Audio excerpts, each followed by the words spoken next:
Balugaon division विद्युत कर्मचारी महासंघर बैठक।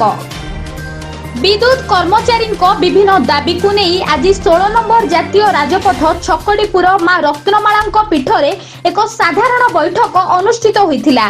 एथिरे बीडी बालुगाँ डिविजन सेक्रेटारी प्रसन्न बलवंत राय समेत बहु विशिष्ट समाजसेवी और बहु कर्मचारी माने जोग देथिले।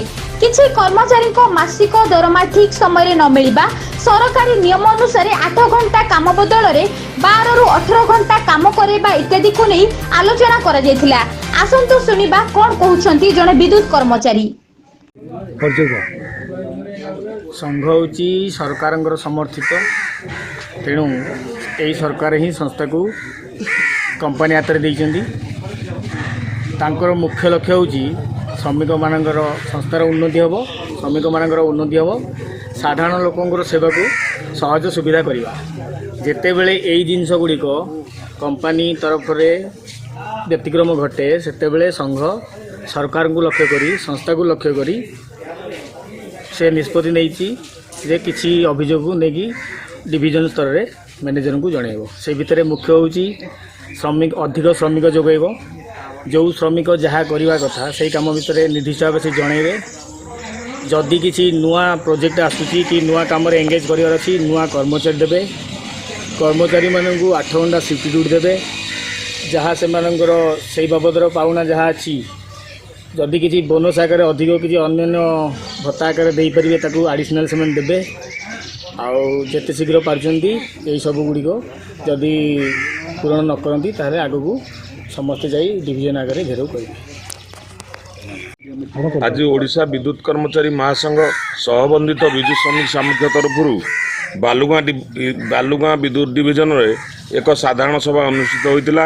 यही सभार संघर कार्यकारी संपादक राजीव महांती, जुग्म संपादक प्रियव्रत नायक एवं chief organise secretary Vijay Kumar भुजबल एवं बालुगाँ डिविजन सेक्रेटरी प्रसन्न कुमार बलवंत राय उपस्थित रही समस्त बीए कर्मचारी आज नूतन भाव आम संघरे योगदान कले एवं तांकर मौलिक सुविधा असुविधा उपरे सब आलोचना करा जाई ताहा बालुगाँ मैनेजर पाखे उपस्थापन करा जिवो एवं यह किभली भाव समाधान हम तापर समस्त दृष्टि आकर्षण करा जिवो।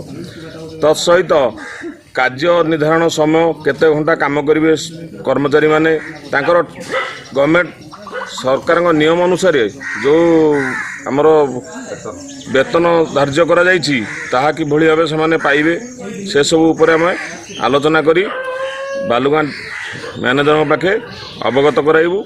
यापर ता समाधान बाट खोली सरकार नियम अनुसार जो माने वेतन पाइबा थारु कुछ कम वेतन एठी। हाँ निहाती एठी कम वेतन दौन जो एजेंसी बीए एसोसिएट मैंने अच्छा से मैंने कम दौरान बोली एठी पिला माने कहते तेणु आम तापर उच्च कर्तृपक्ष दृष्टि आकर्षण करूँ।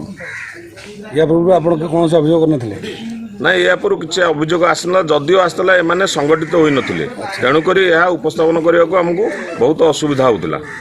ए विषय रे Balugaon executive engineer Balugaon division को खूब शीघ्र दाबी पत्र प्रदान करा जिवो बोली सभापति निजर वक्तव्य रे प्रकाश करथिले।